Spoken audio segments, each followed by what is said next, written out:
പത്തനംതിട്ട ലോക്സഭാ മണ്ഡലം LDF സ്ഥാനാർത്ഥി Thomas ഐസക്കിന്റെ പ്രകടന പത്രിക ഇപ്പോൾ പുറത്തിറക്കിയിട്ടുണ്ട്. CPIM സംസ്ഥാന സെക്രട്ടറി MV ഗോവിന്ദനാണ് പ്രകടന പത്രിക പുറത്തിറക്കിയത്. എന്തൊക്കെ വാഗ്ദാനങ്ങളാണ് ഇതിൽ പ്രധാനമായും പറയുന്നത്? ഏറ്റവും പ്രധാനപ്പെട്ട നൂതനമായിട്ടുള്ളതും വിജ്ഞാന പത്തനംതിട്ട ഉറപ്പാണ് തൊഴിൽ എന്നുള്ളതാണ്.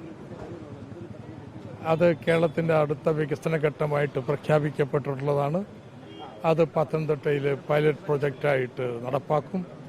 അതിന് മൈഗ്രേഷൻ കോൺക്ലേവ് തുടക്കം കുറിച്ചതാണ്. ശബരിമല തീർത്ഥാടനവുമായി ബന്ധപ്പെട്ടുള്ള ടൂറിസം സർക്യൂട്ട്, ശബരിമലയുടെ സൗകര്യങ്ങൾ വർദ്ധിപ്പിക്കൽ മാത്രമല്ല, ശബരിമലയ്ക്ക് വേണ്ടി അനിവാര്യമായി വരുന്ന പശ്ചാത്തല സൗകര്യങ്ങൾ ഇവിടുത്തെ നഗരങ്ങളുടെയൊക്കെ വികസനത്തിന് ഉപയോഗപ്പെടുത്തുക, പമ്പ ആക്ഷൻ പ്ലാൻ നടപ്പാക്കുക.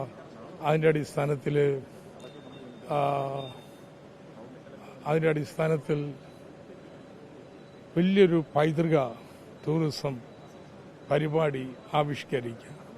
മൂന്നാമത്തത് റബ്ബറാണ്. റബ്ബറിൻ്റെ സംരക്ഷണം, കൃഷിയുടെ സംരക്ഷണം. നാലാമത്തത് പാവങ്ങളുടെ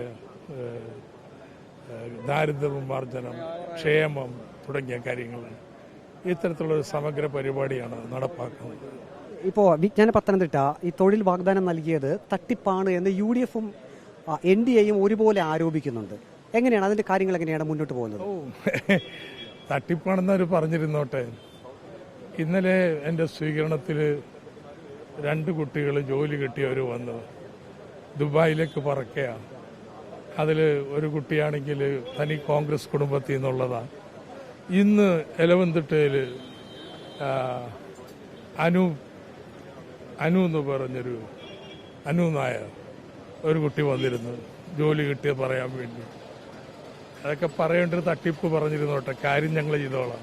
ഇപ്പോൾ കുറച്ച് ദിവസങ്ങൾ കൂടി മാത്രമേ ഉള്ളൂ. എങ്ങനെയാണ് തെരഞ്ഞെടുപ്പ് പ്രചാരണം മുന്നോട്ട് പോകുന്നത്? എത്രമാത്രം ആത്മവിശ്വാസമുണ്ട്? ഒരു സംശയമില്ലെന്ന്, നല്ല ഭൂരിപക്ഷത്തിലും ജയിക്കും. Thank you sir. Pathanamthitta Lok Sabha മണ്ഡലം LDF സ്ഥാനാർത്ഥി തോമസ് ഐസക്കിന്റെ പ്രകടന പത്രികയാണ് ഇന്ന് CPIM സംസ്ഥാന സെക്രട്ടറി MV ഗോവിന്ദൻ പുറത്തിറക്കിയത്. മണ്ഡലത്തിൽ LDF ഇക്കുറി ചരിത്ര വിജയം നേടും എന്നാണ് LDF നേതൃത്വവും ഒപ്പം തന്നെ സ്ഥാനാർത്ഥി തോമസ് ഐസക്കും വ്യക്തമാക്കുന്നത്. വീഡിയോ ജേർണലിസ്റ്റ് അജി കുടുംബനൊപ്പം reporter Praveen Purushothaman. In reporter Pathanamthitta.